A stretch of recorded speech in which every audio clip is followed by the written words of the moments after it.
Je suis Christelle Muret et voici mon interview coulisses.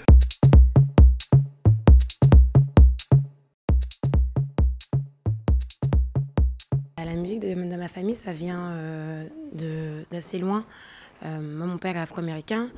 Mes grands-parents étaient musiciens dans des églises américaines de gospel. Donc c'est de la musique qui est assez spirituelle, qui est devenue de la soul. Donc voilà, j'ai grandi dans un univers assez très afro-américain, en mélangeant soul, jazz. Voilà, j'ai grandi avec du Minnie Riperton, du John Coltrane, du Marvin Gaye. J'ai grandi avec ça, quoi.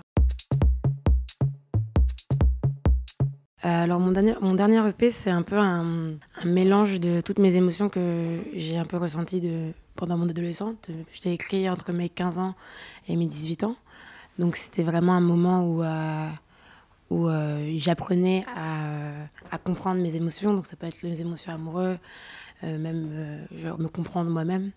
Et c'était vraiment le moment où j'ai réussi un peu à écrire exactement ce que je ressentais. I was warm, but still it's a shame. You're a baby, you're a baby. Enfin, j'écrivais depuis que je suis petite, mais c'était très romancé, souvent. Et là, cette EP, c'est un peu voilà, une révélation, des révélations de moi et mes émotions et ma tête, quoi. Mon rêve, c'est de faire un duo avec Prince. Mais il est mort. Mais c'est une inspiration grave, de ouf, dans ma musique. Et ouais, c'est Prince, ça serait Prince. Et ouais, Safe Place, ça s'est fait assez naturellement avec mes copines.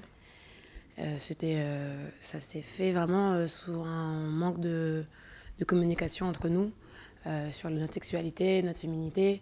Et ça s'est vraiment fait comme ça, quoi. Ça devient une association maintenant. Donc ça va plus devenir quelque chose dans la vraie vie.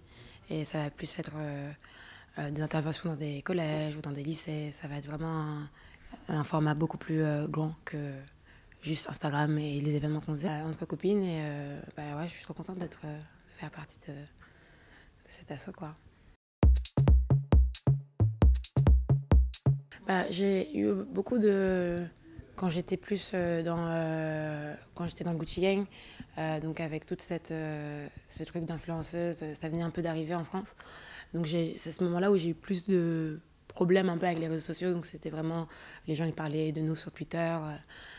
J'étais jeune, donc ouais, ça m'a touchée. Mais enfin, je suis assez contente parce que maintenant j'ai 18 ans et que ça me pose pas vraiment de problème de me faire insulter sur Twitter ou pas.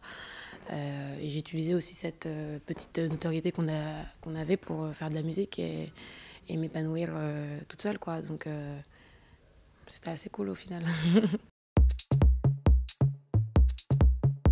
C'est un peu un combat que ma famille combat de génération et depuis des générations et des générations.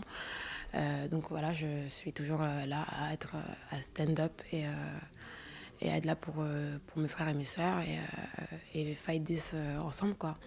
Et il faut combattre contre toutes ces injustices jusqu'à qu'on gagne justice. Can't